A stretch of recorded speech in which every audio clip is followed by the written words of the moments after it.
हर हर महादेव। ओम नमः शिवाय। प्रिय भक्तजनों, आज आप सोमवार के दिन सुनेंगे सोमवार की व्रत कथा। आप सभी को सोमवार की व्रत कथा अगर अच्छी लगे तो वीडियो को लाइक और चैनल को सब्सक्राइब जरूर कीजिएगा। यह व्रत भगवान भोलेनाथ को समर्पित होता है। यह व्रत न केवल श्राद्ध का प्रतीक है, बल्कि यह हमारे जीवन में सुख, शांति और समृद्धि का मार्ग भी प्रशस्त करता है। कहा जाता है कि जो भी सच्चे मन से भगवान शिव की आराधना करता है, सोमवार का व्रत करता है और उनकी कथा श्रद्धा से सुनता है, उसके सारे दुख, कष्ट और बाधाएं दूर हो जाती हैं। भगवान शिव अपने भक्तों पर हमेशा कृपा बनाए रखते हैं और उनके जीवन को धन, धान्य, प्रेम और खुशियों से भर देते हैं। इसलिए सोमवार व्रत कथा सुनना केवल धार्मिक कर्तव्य नहीं, बल्कि आत्मा को शुद्ध करने वाला एक पावन अनुभव है। आइए हम सब मिलकर भोलेनाथ की महिमा का गुणगान करें और उनका आशीर्वाद अपने जीवन में प्राप्त करें। तो प्रिय भक्तजनों, कथा को अंत तक अवश्य सुने। भगवान शिव की कृपा प्राप्त करने के लिए कमेंट्स में हर हर महादेव अवश्य लिखें। अब प्रारंभ करते हैं सोमवार व्रत की यह दिव्य कथा। बहुत समय पहले की बात है, एक ऐसे कालखंड की जब देव और मनुष्य के बीच का अंतराल आज जितना गहरा नहीं था। उस युग में काशी नगरी से कुछ दूर एक छोटा सा पर समृद्ध व्यापारी केंद्र था। इसी केंद्र में धर्मदास नामक एक व्यापारी अपनी सूझबूझ, ईमानदारी और परिश्रम के लिए विख्यात था। उसका व्यापार दिनों दिन फलता फूलता था। रेशमी वस्त्रों से लेकर मसालों तक उसके गोदाम हमेशा भरे रहते थे और उसकी दुकान पर ग्राहकों की भीड़ लगी रहती थी। धर्मदास का जीवन सुख शांति से परिपूर्ण था। एक सुंदर घर था, एक धर्मपरायण पत्नी थी और 2 हंसमुख बच्चे थे जो उसकी दुनिया थी। लेकिन इन सबसे बढ़कर धर्मदास की सबसे बड़ी संपत्ति उसकी अटूट आस्था थी। वह भगवान शिव का अनन्य भक्त था। हर सोमवार वह पूरे विधि विधान से व्रत रखता, मंदिर में जाकर शिव जी का अभिषेक करता और दिन भर उपवास के बाद केवल फलाहार ग्रहण करता। उसकी भक्ति दिखावे की नहीं, हृदय की गहराइयों से निकली थी। वह मानता था कि उसके जीवन में जो भी सुख समृद्धि है वह सब महादेव की ही कृपा है। परंतु समय का पहिया कब और कैसे करवट बदलता है यह कोई नहीं जानता। नियति का खेल बड़ा विचित्र होता है। एक दिन अचानक ही धर्मदास के व्यापार का सूरज ढलने लगा। पहले तो वह धीमा धीमा अदृश्य सा बदलाव था। बाजार में मंदी का दौर आया, नए प्रतिस्पर्धी आ गए और उसके पुराने वफादार ग्राहक भी धीरे धीरे कम होने लगे। उसने सोचा यह तो व्यापार का उतार चढ़ाव है, सब ठीक हो जाएगा। उसने और परिश्रम किया, नई नीतियाँ अपनाई, परंतु परिणाम निराशाजनक रहे। 1 साल बीता, फिर दूसरा साल। जो व्यापार कभी मुनाफे की बाहर लाता था वह अब सूखे पत्तों की तरह झड़ने लगा। गोदाम खाली होने लगी, दुकान पर ग्राहकों की चहल पहल कम हो गई और मुस्कुराहटें फीकी पड़ने लगी। धर्मदास ने अपनी सारी जमा पूंजी व्यापार को बचाने में लगा दी। उसने अपने मित्रों और रिश्तेदारों से कर्ज लिया। सोचा कि एक बार फिर से प्रयास करेंगे, बस एक बार। लेकिन विधाता को कुछ और ही मंजूर था। उसके सारे प्रयास रेत की दीवार से ढह गए। अतः वह दिन भी आ गया जब धर्मदास का व्यापार पूरी तरह से ठप हो गया। उसकी दुकान पर ताला लग गया, लोगों का कर्ज चुकाना मुश्किल हो गया और एक एक करके उसकी सारी संपत्ति बिक गई। सबसे दर्दनाक क्षण तब आया जब उसका पैतृक घर भी हाथ से निकल गया, जिस घर में उसके बच्चों की किलकारियाँ गुजरा करती थी, जहाँ उसकी पत्नी ने सुख दुख के पल बिताए थे। उसे छोड़कर एक छोटे से जीर्ण कीर्ण किराए के मकान में जाना पड़ा। धर्मदास, जो कभी सम्मान और समृद्धि का प्रतीक था, अब कर्ज में डूबा दर दर ठोकर खाता एक साधारण व्यक्ति बन गया था। उसके बच्चे भूखे रहते, उसकी पत्नी की आंखों में हमेशा चिंता की छाया रहती। समाज में भी उसकी प्रतिष्ठा धूमिल हो गई थी। लोग उसे देखते तो सहानुभूति कम, तिरस्कार ज़्यादा दिखाते। कई लोग ताने मारते, देखो कहते हैं महादेव के भक्त हैं, पर महादेव भी इनके काम ना है। उसके मन में भी कभी कभी गहरा अंधेरा छा जाता। क्या सचमुच मेरी भक्ति में कोई कमी थी क्या महादेव ने मुझे त्याग दिया? लेकिन नहीं, यह विचार क्षणिक थे। उसके हृदय के किसी कोने में आस्था का एक छोटा सा दीपक अभी टिमटिमा रहा था। अपनी हर विपत्ति के बावजूद धर्मदास ने अपना सोमवार व्रत नहीं छोड़ा। चाहे उसके पास खाने को कुछ हो या ना हो, चाहे उसके मन में कितनी भी चिंताएं हो, वह हर सोमवार सुबह उठता, स्नान करता और अपने घर के छोटे से पूजा स्थान में बैठकर भगवान शिव का ध्यान करता। वो उस शक्ति पर विश्वास करता था जो इस पूरी सृष्टि को चलाती है, और उसे विश्वास था कि उसकी परीक्षा ली जा रही है। वह रोता नहीं था, शिकवा नहीं करता था, बस धैर्य और अटूट विश्वास के साथ अपने महादेव का नाम जपता रहता था। उसकी श्रद्धा किसी फल की कामना से नहीं थी, बल्कि विशुद्ध प्रेम और संपन्न से जन्मी थी। कैलाश पर्वत पर अपनी अर्धांगिनी पार्वती के साथ विराजमान भगवान शिव यह सब देख रहे थे। उन्होंने धर्मदास के हर आंसू, उसकी हर सांस, उसकी हर अनकही प्रार्थना को महसूस किया था। उन्होंने उसकी अटूट भक्ति, उसकी विषम परिस्थितियों में भी न डगमगाने वाली आस्था को देखा था। देवी पार्वती ने भी धर्मदास की दुर्दशा पर व्यथा व्यक्त की थी। शिव जी मुस्कुराए। उन्होंने पार्वती से कहा, देवी देखो इस मेरे भक्त को, इसने अपनी सारी संपत्ति खो दी, घर खो दिया, सम्मान खो दिया, लेकिन मुझसे अपना विश्वास नहीं खोया। यह वह दुर्लभ भक्त है जो फल की इच्छा नहीं, केवल अपने प्रभु के प्रति प्रेम रखता है। इसकी परीक्षा अब समाप्त हुई। अब समय आ गया है कि मैं इसकी सहायता करूं। अगले सोमवार की सुबह थी। धर्मदास ने अपनी पत्नी से कहा, आज मेरा सोमवार व्रत है, घर में जो भी थोड़ा बहुत अनाज बचा है उसे कुछ बना लेना। दोपहर को मैं मंदिर में से लौटकर केवल थोड़ा ग्रहण करूंगा। उसकी पत्नी, जिसका नाम शांति था, उसने उदास मन से कहा घर में बस थोड़े से चावल और एक चुटकी दाल थी। उसने उसी से थोड़ा सा खिचड़ी बना दी, जो उनके बच्चों के लिए भी पाँव मुश्किल पूरी पड़ती। धर्मदास मंदिर से लौटा। उसका शरीर थका हुआ था, मन चिंतित, परंतु हृदय में महादेव का नाम था। वह अपने घर के बाहर के छोटे से चबूतरे पर बैठा ही था कि तभी एक बूढ़ा दुर्बल भिक्षुक उसके पास आया। भिक्षुक के वस्त्र फटे पुराने थे, शरीर कांप रहा था और उसकी आंखें भूख से धंसी हुई थी। वह बहुत ही दीनहीन अवस्था में था। भिक्षुक ने कराहती हुई आवाज में कहा, हे पुत्र, मैं कई दिनों से भूखा हूँ, मेरा शरीर अब ढाने लगा है। क्या तुम्हारे घर में मुझे एक निवाला मिल सकता है? मेरे पेट में आग लगी है, प्रभु तुम्हें भला करे। धर्मदास ने उस भिक्षुक को देखा। अपने मन में उसने सोचा, आज मेरा व्रत है और घर में जो थोड़ा सा भोजन है वह भी मेरे बच्चों के लिए पर्याप्त नहीं है, ऊपर से मैं खुद भूखा हूँ। यह विचार एक क्षण के लिए उसके मन में आया, लेकिन तुरंत ही उसने उसे झटक दिया। उसके भीतर का सच्चा शिव भक्त जाग उठा।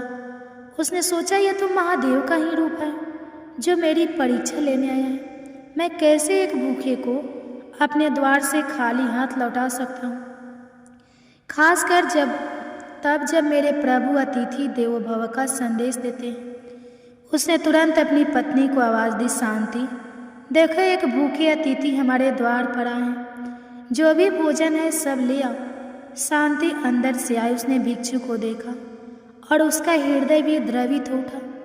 उसने अपने पति से कहा, स्वामी, घर में बस इतनी सी खिचड़ी है जो बच्चों के लिए भी पूरी नहीं पड़ेगी। आप भी भूखे हैं और मेरा मन भी। धर्मदास ने स्नेहपूर्वक उसकी बात काटी नहीं।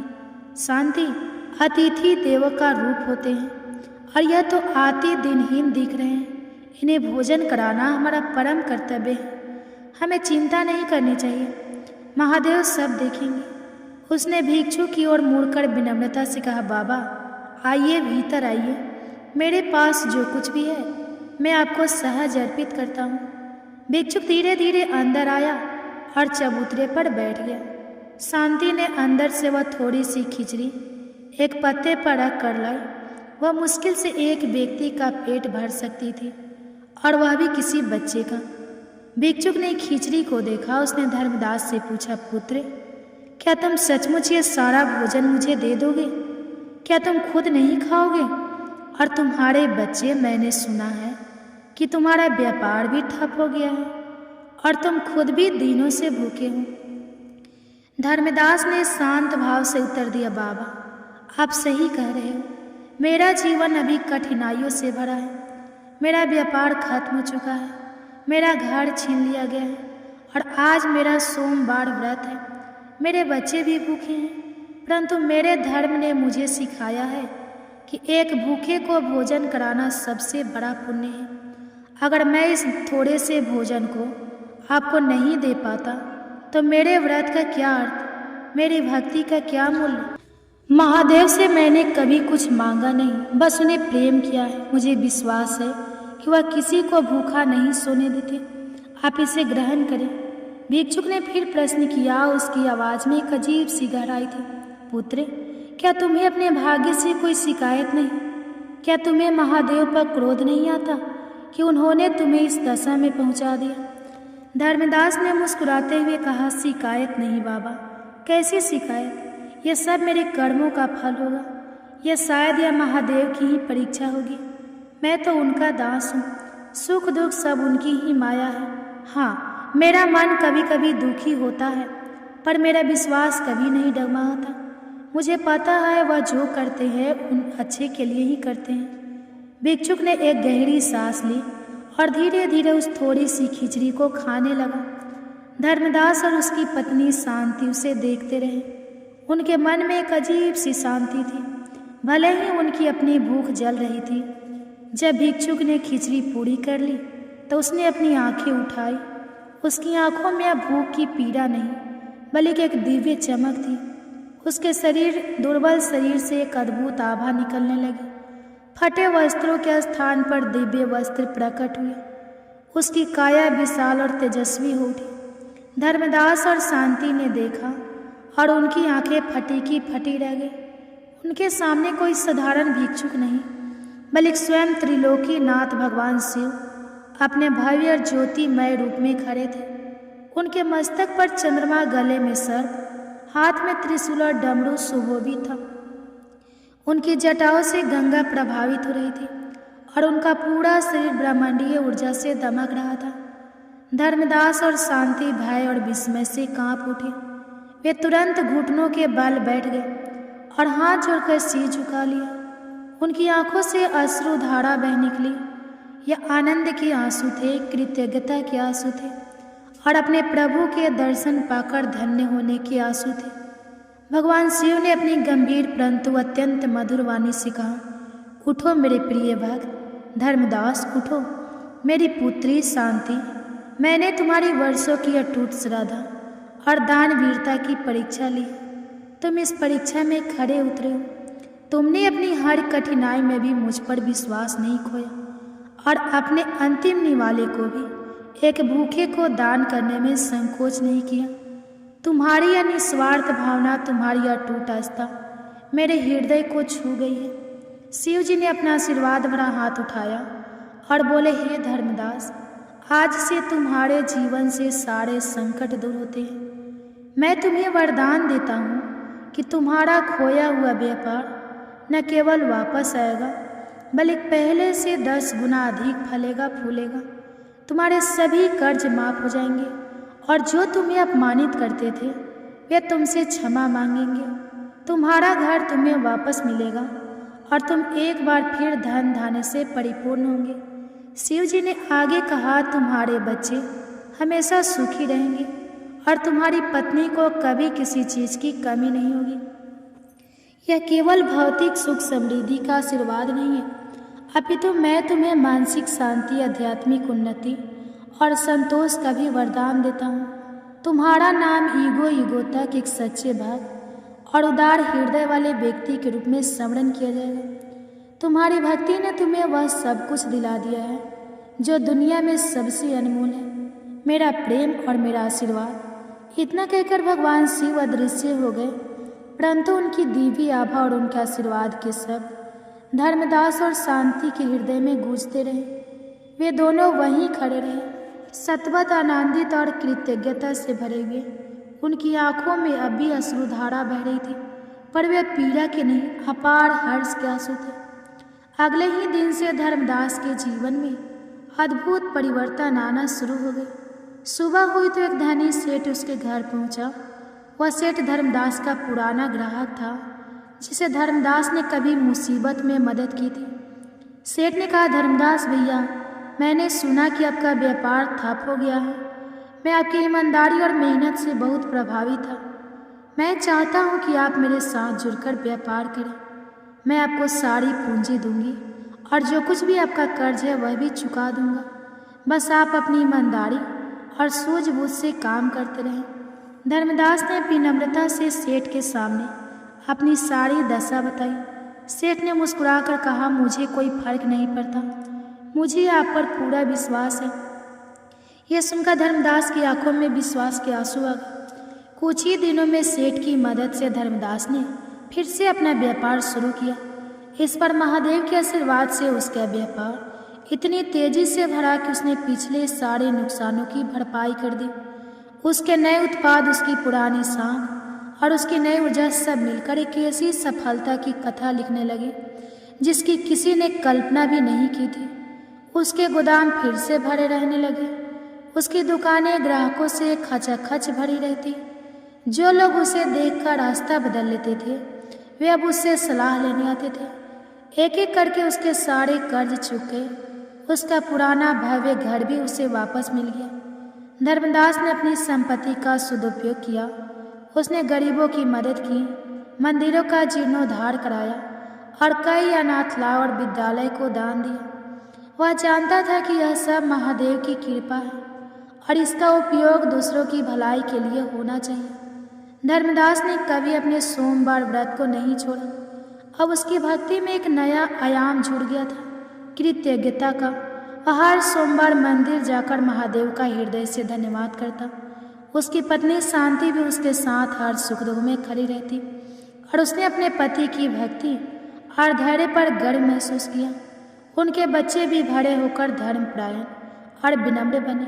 अपने माता पिता के गुणों को अपनाते हुए धर्मदास का जीवन यह सिद्ध करता है कि सच्ची आस्था, निस्वार्थ सेवा और विषम परिस्थितियों में भी धैर्य ना खोने का फल अवश्य मिलता है, भले ही समय कितना भी कठिन क्यों न हो।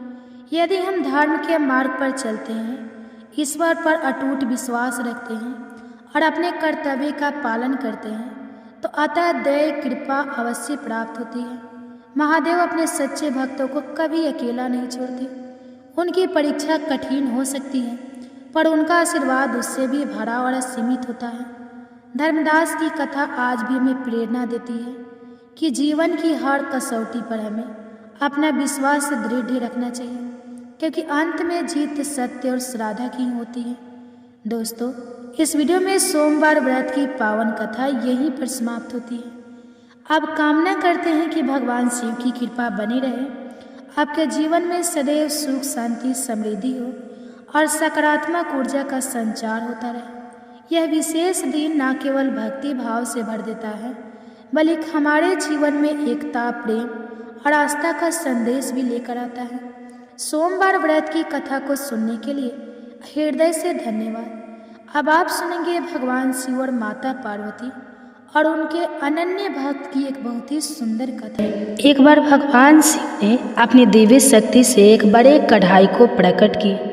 कढ़ा जिसमें हम भोजन पकाते हैं और जिसे हम कढ़ाई कहते हैं। तो अब भगवान शिव कढ़ाई को प्रकट करके उसे एक तरफ रखकर ध्यान में मग्न हो गए। इतनी देर में माता पार्वती स्नान करके भगवान शिव के समक्ष आती हैं और आकर उन्होंने क्या देखा कि भगवान शिव के सामने एक बड़ा सा भारी भरकम काढ़ा रखा हुआ है और उसी के सामने भगवान शिव ध्यान मग्न बैठे हुए हैं। अब तो देवी पार्वती बड़े आश्चर्य में पड़ गई।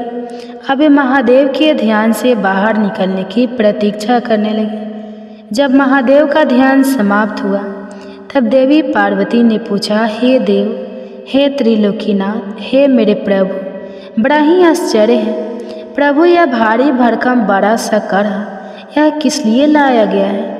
इससे पहले कि माता पार्वती आगे कुछ पूछती, भगवान शिव मुस्कुराते हुए बीच में बोले, देवी, हे पार्वती, आप इस कढ़ाई को देखकर इतना आश्चर्य मत कीजिए, क्योंकि आप हर दिन कोई ना कोई प्रश्न लेकर हमारे सामने प्रस्तुत हो जाती हैं, और जब मैं उसका उत्तर देता हूँ और कहानी सुनाकर आपका मन बहलाता हूँ, तभी आपको संतुष्टि होती है। इसलिए देवी, आज हमने इसी का प्रबंध किया है। प्रिय भक्तजनों, चलिए आगे सुनते हैं फिर आगे क्या होता है। जो प्रिय भक्तजनों, इधर बड़े कढ़ाई को देखकर माता पार्वती सोच में पड़ गई और भगवान शिव माता पार्वती को आधी अधूरी बात सुनाकर मुस्कुराकर फिर से ध्यान मग्न हो गए। अब इधर चलिए देखते हैं कि इसके बाद क्या होता है। इधर अनंत ब्रह्मांड में चारों युग, चारों भाई एक साथ बैठकर बात कर रहे होते हैं। चारों एक साथ बैठे थे। अब बातों ही बातों में एक दूसरे से वाद विवाद करने लगे। सब आपस में यही कहने लगे कि हम तुमसे बड़े हैं, हम तुमसे महान हैं। तो कोई कहता है हम तुमसे श्रेष्ठ हैं। अब सभी खुद को एक दूसरे से श्रेष्ठ बताने की कोशिश करने लगे।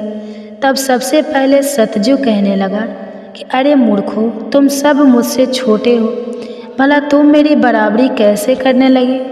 जब त्रेता युग ने सतजु की यह बात सुनी तो उसने कहा कि तुम सबसे बड़े कैसे हो सकते हो?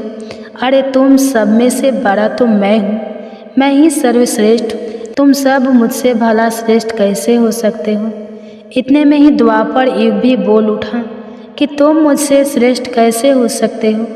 अरे तुम सब में से श्रेष्ठ तो मैं हूँ, तुम लोगों का श्रेष्ठ होने का तो कोई सवाल ही नहीं उठता। अब उन सब की बात सुनकर भला कलयुग कैसे चुप रहता? कलयुग भी बीच में बोल उठा, तुम तीन मुझसे श्रेष्ठ बन रहे हो। अरे असलियत तो तुम जानते ही नहीं, असलियत तो यही है कि श्रेष्ठ मैं ही हूँ। इस तरह से अब वाद विवाद करते करते वे चारों युग आपस में ही लड़ाई झगड़ा करने लगे। अब चारों युगों ने मिलकर एक योजना बनाई। वे आपस में कहने लगे कि इस तरह तो वाद विवाद करके कोई फैसला ही नहीं हो पाएगा। हम सब मिलकर क्यों न कैलाश पर्वत पर चलें। वे चारों युग आपस में कहने लगे कि इस प्रकार लड़ते रहें तो अच्छा होगा, हम सब मिलकर कैलाश पर्वत पर विराजमान भगवान शिव के पास चलते हैं। अब तो वही हमारा फैसला करेंगे। इस तरह से आपस में समझौता करके चारों युगों ने कैलाश पर्वत की ओर प्रस्थान किया। चलते चलते आखिरकार वे कैलाश पर्वत पर पहुंच गए। वहां पर पहुंचकर चारों युगों ने भगवान शिव को प्रणाम किया। चारों युगों को अपने पास आया देखकर भगवान शिव ने उन सभी का स्वागत करते हुए कहा कि आप सभी का हमारे दरबार में, हमारे कैलाश पर स्वागत है। कहो तुम्हारे आने का क्या कारण है? आप तो स्वयं ही कालचक्र हो, तुम सभी तो स्वयं समय हो। फिर ऐसा क्या कारण हो गया कि आपको हमारे पास आना पड़ा? भगवान शिव के इस प्रकार पूछने पर चारों युगों ने कहा कि हे सृष्टि के रचयिता, हे प्रभु, हे महादेव, हम चारों युगों में विवाद खड़ा हो गया है और हम सब में एक दूसरे से बड़ा होने की बात पर होड़ लग गई है। इसी समस्या का समाधान पाने के लिए हे प्रभु, हम आपके समक्ष पधारे हैं। हम इस समस्या का समाधान खुद से करने में असमर्थ थे। इसलिए प्रभु, अब तो आप ही हमारी इस समस्या का कोई समाधान ढूंढिए। आप ही हमारा फैसला कीजिए, आप हमारा न्याय कीजिए और बताएं प्रभु कि हम चारों युगों में आखिरकार सबसे बड़ा कौन है? हम चारों में से सबसे श्रेष्ठ कौन है? चारों युगों की इस बात सुनकर भगवान शिव कहने लगे कि इसका फैसला तो तब होगा जब आप चारों अपने अपने बारे में बताएंगे कि किन किन गुणों के कारण आप खुद को बड़ा बता रहे हो। तब शिव जी ने कहा, हे सतजु, पहले तुम ही बताओ कि तुम कैसे श्रेष्ठ हो गए। तब सतयुग ने कहा, प्रभु देखिए, मेरी आयु सबसे ज़्यादा है, मैं 70 लाख वर्ष का हूँ और अन्य युग मुझसे 70 लाख वर्ष छोटे हैं, इसलिए मैं इन सभी से लंबी आयु का हूँ। सतयुग की बात सुनते ही अब कलयुग बोल उठा कि प्रभु, व्यक्ति कभी भी आयु से बड़ा नहीं होता, व्यक्ति के गुणों से बड़ा होता है। अब देखिए, भगवान शिव ने कलयुग की इस दलील को मान लिया और सतयुग से कहा, हे सतयुग, तुम इस तरह आयु में बड़े होने से तो बड़े नहीं हो सकते। भगवान शिव की यह बात सुनकर सतयुग ने कहा, प्रभु, मेरे युग में जो भी व्यक्ति हुए हैं वह तो बड़े ही बलवान हुए हैं, बहुत ही पराक्रमी थे, वह पृथ्वी तक को उठा ले जाए, ऐसे पराक्रमी और बलराम बलवान थे।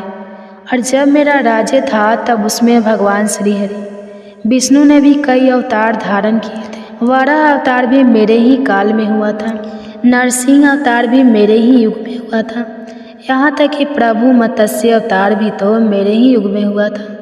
सतयुग को अपने बारे में इस तरह बढ़ाई करते देखकर त्रेता युग बोल उठा, नहीं नहीं, प्रभु श्री हरि विष्णु के अवतार लेने से सतयुग बड़ा भरा कैसे हो सकता है।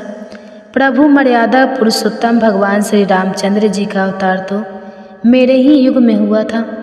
उन्होंने संसार को मर्यादा और धर्म पालन सिखाया। रावण जैसे महापंडित और कुंभकर्ण जैसे महान बलवान भी तो मेरे ही शासन काल में हुए थे।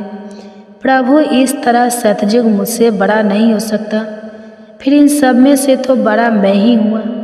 बस फिर क्या था। जब यह बातें द्वापर ने सुनी तो द्वापर युग महादेव से बोल उठा, हे महादेव, हे प्रभु, यह दोनों बड़े बन रहे हैं, किंतु यह दोनों बड़े कैसे हो सकते हैं। आप देखिए ना प्रभु, आप तो जानते ही हैं, जब मेरा शासन काल आया तो मेरे ही तो शासन काल में भगवान श्री कृष्ण ने अवतार लिया था और जो 16 कलाओं से संपन्न थे, परिपूर्ण थे, पर ब्रह्मा थे, उन्होंने ऐसा विराट रूप दिखाया जो कभी स्वयं भगवान विष्णु ने भी नहीं दिखाया था। इसलिए हे प्रभु, हे भोलेनाथ, यह दोनों युद्धाओं की बात करते हैं तो मेरे शासन काल में भी बड़े बड़े योद्धा द्रोणाचार्य, कर्ण, भीष्म, पितामह, युधिष्ठिर, अर्जुन, भीम, नकुल, सहदेव, कंस आदि ये भी तो मेरे ही शासन काल में हुए थे। प्रभु, यहाँ तक कि बलराम जी भी मेरे ही शासन काल में तो हुए थे। अब बताइए प्रभु, मेरे शासन काल में कौन सा योद्धा भला इन योद्धाओं से कम था। इन सबसे तो श्रेष्ठ मैं ही हूँ। तब तक कलयुग भी बोल उठा कि प्रभु, मैं इनकी बातें सही मानता हूँ, लेकिन इन तीनों के शासन काल में जो भी योद्धा हुए थे, जो भी अवतार हुए थे, उनमें कई काम चोरियाँ पाई गई थी, और जिनके शासन काल में काम चोरी वाले मनुष्य होते हैं वे भला श्रेष्ठ कैसे हो सकते हैं। कलयुग कहने लगा, नहीं भगवान, मेरा शासन काल सबसे अच्छा है, क्योंकि मेरा शासन काल तो अच्छी अच्छी और नई नई तकनीकों से परिपूर्ण है। मेरा युग मशीनों का युग है, इसलिए मेरा शासन काल सबसे श्रेष्ठ है। अब भगवान शिव उन चारों युगों की बात को, उनके वाद विवाद को सुनकर मन ही मन विचार करने लगे कि किस प्रकार से इन सब की बातों का फैसला किया जाए और किस युग को श्रेष्ठ साबित किया जाए। वहीं पास में ही जगत जननी माता पार्वती भी भगवान शिव के साथ विराजमान थे, जो कि इन सभी युगों के वार्तालाप को बड़े ही ध्यानपूर्वक सुन रही थी। तभी माता पार्वती महादेव से कहने लगी, हे प्रभु, आप मन ही मन किस बात का विचार कर रहे हैं। अगर आपने इनका फैसला नहीं किया तो यह चारों भाई तो फिर आपस में ही कट मर जाएंगे, आपस में इस तरह की झगड़ा करते रहेंगे। प्रभु, इसलिए आपको इनका फैसला तो तुरंत ही करना होगा। अगर इन्होंने ऐसा किया तो सृष्टि का तो काल चक्र ही रुक जाएगा, समय का प्रभाव ही रुक जाएगा। इसलिए हे भोलेनाथ, अब आप ही कुछ कीजिए। माता पार्वती के इस आग्रह को सुनकर महादेव कहने लगे, हे देवी, ठीक है, मैं समस्त युगों की बात मानता हूँ और मैं ही इन चारों युगों की बात का फैसला करूँगा। इसके बाद भगवान शिव ने चारों युगों से कहा, चलो ठीक है, अब मैं तुम चारों की परीक्षा लूँगा। जो इस परीक्षा में सफल हुआ वही श्रेष्ठ साबित हुआ। सतयुग बोल उठा, हे भगवान, आप जो चाहे हमारी परीक्षा ले सकते हैं, लेकिन सत्य तो यही है प्रभु कि सबसे बड़ा तो मैं ही रहूँगा। भगवान शिव की बात मानकर आखिरकार चारों युग परीक्षा देने के लिए तैयार हो गए। तब भगवान शिव ने माता पार्वती की तरफ मुस्कुराते हुए देखा और फिर कहा, हे देवी, आप आश्चर्यचकित थी ना कि मैंने अपने सामने यह कढ़ा किस लिए रखा है। तो अब इस कढ़ाई का समय आ गया है। आपने मुझसे प्रश्न किया था कि यह कढ़ाई मैंने किस लिए रखा है और यह फरसा किस उद्देश्य के लिए है। तब क्या था, भगवान शिव ने देखते ही देखते लोहे के फरसे को कैलाश पर्वत के नीचे एक तलहटी में रख दिया और फिर उस कढ़ाई परसे के पास में ही चावल का एक ढेर भी लगा दिया। फिर भगवान शिव ने चारों युगों को बुलाया और कहा कि तुम चारों ही देख रहे हो ना, इसी से तुम चारों की अभी परीक्षा हो जाएगी। फिर भगवान शिव ने सतयुग से कहा, हे सतयुग, तुम मेरे 500 गणों को जो यहाँ बैठे हुए हैं भोजन बनाकर खिलाना है और इस परसे में रखे हुए चावल को बनाना है और इन चावलों को तुम्हारे ही युग का कोई व्यक्ति बनाएगा और मेरे यहाँ पर जितने भी गण हैं वह सब भोजन करेंगे। इसके बाद भगवान शिव ने आगे कहा, सतयुग, अब तुम्हारे ही युग का कोई व्यक्ति बनाओ और उसे यहाँ भोजन बनाने के लिए भेज दो। तब तक हम सभी लोग यहाँ खड़े होकर देख रहे हैं। भगवान शिव की बात जब सतयुग ने सुनी तो उसने ही बड़ा बलवान योद्धा बनाया।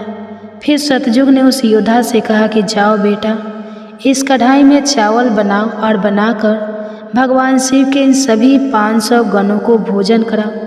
अपने स्वामी की बात सुनकर वह सतयुग का व्यक्ति वहाँ आकर के देखता है जो हजारों टन से भी ज़्यादा का कड़ा है। उसने वहाँ पर एक चूल्हा तैयार किया और उस चूल्हे पर उस कढ़ाई को रखकर लकड़ियों की व्यवस्था की, आग जलाई और उस कढ़ाई में पानी डाला, फिर चावल डाले और जब चावल बनकर तैयार हो गए तब उसने भगवान शिव के सभी गणों को एक पंक्तियाँ में बैठा दिया और उन सभी को उसने भोजन कराया।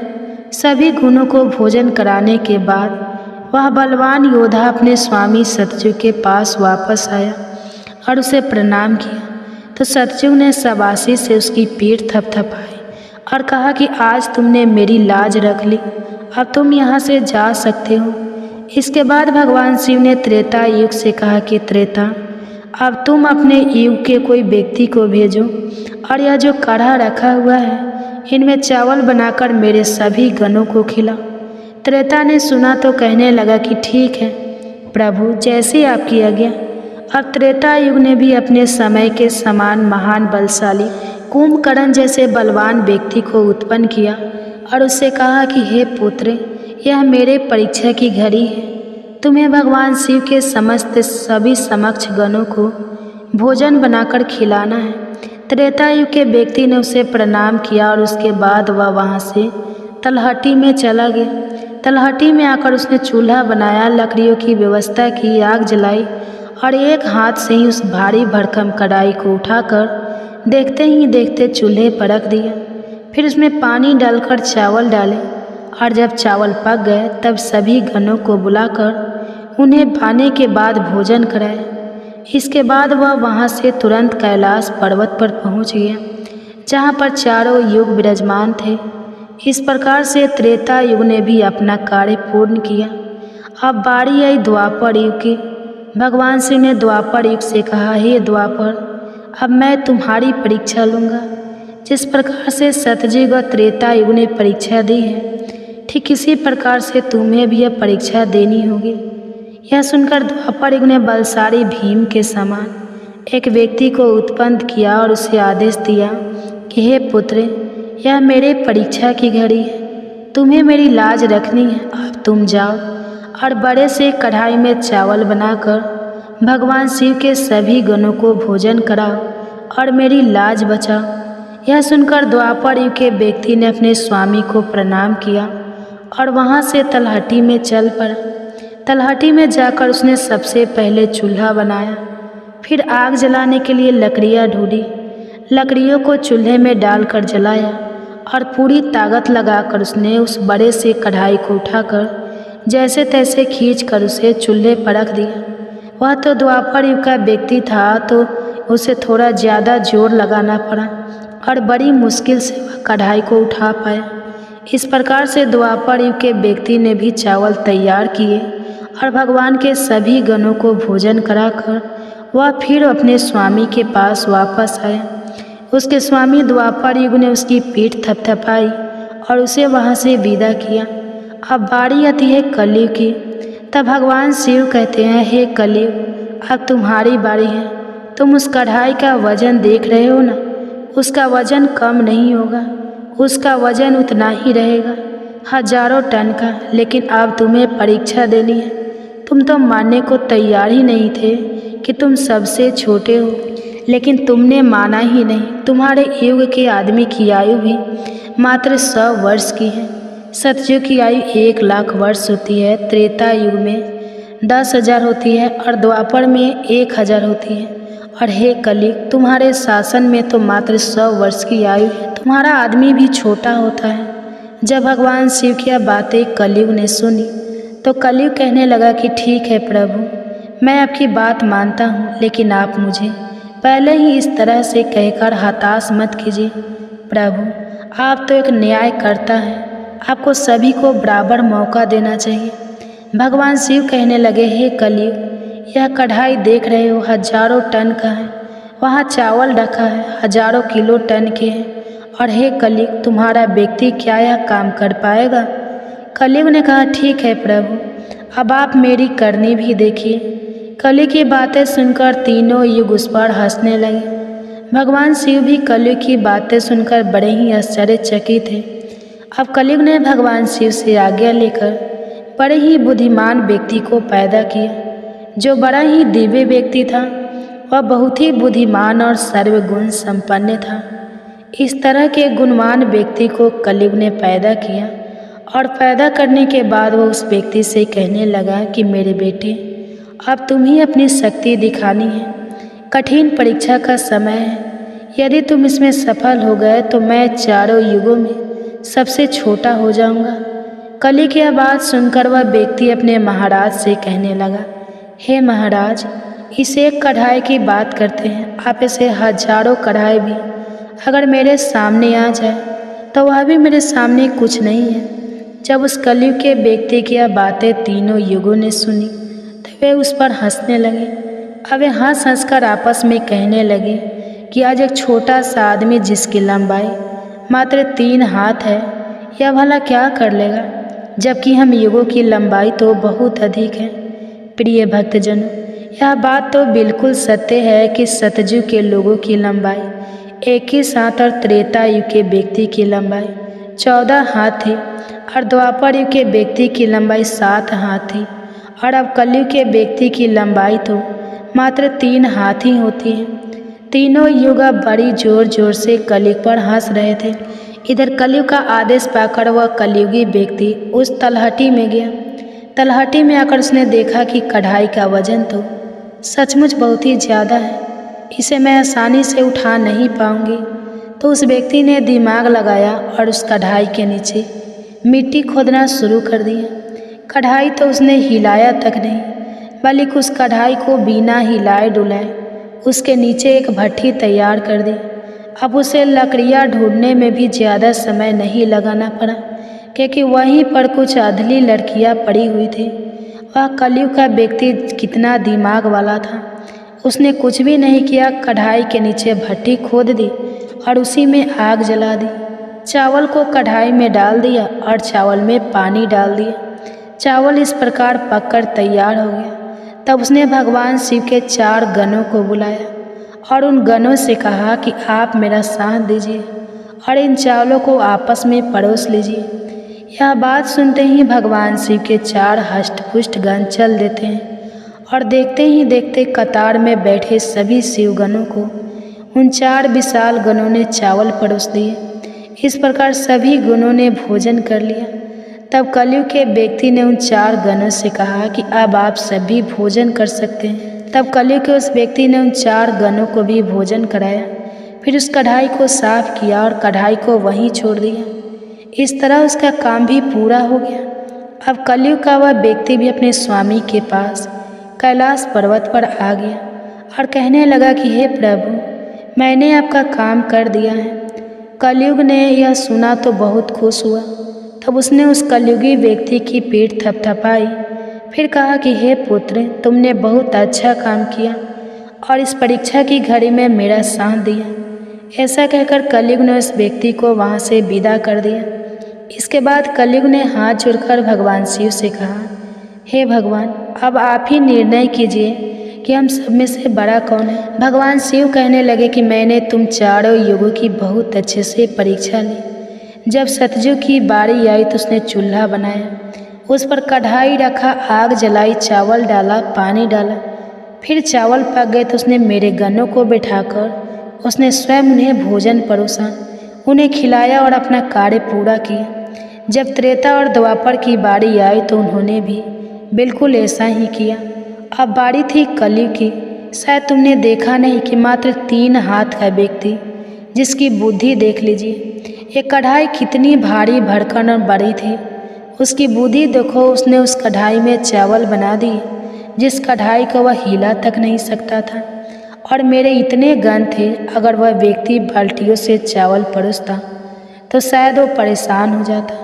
अब देखिए उसकी बुद्धि, उसने उतने में ही 4 गनों को अपनी सहायता के लिए बुलाया और उन 4 गनों को भोजन परोसा और स्वयं बैठा रहा। और ऊपर से उसने बिना हाथ लगाए उस कढ़ाई को भट्ठी पर भी रखा था।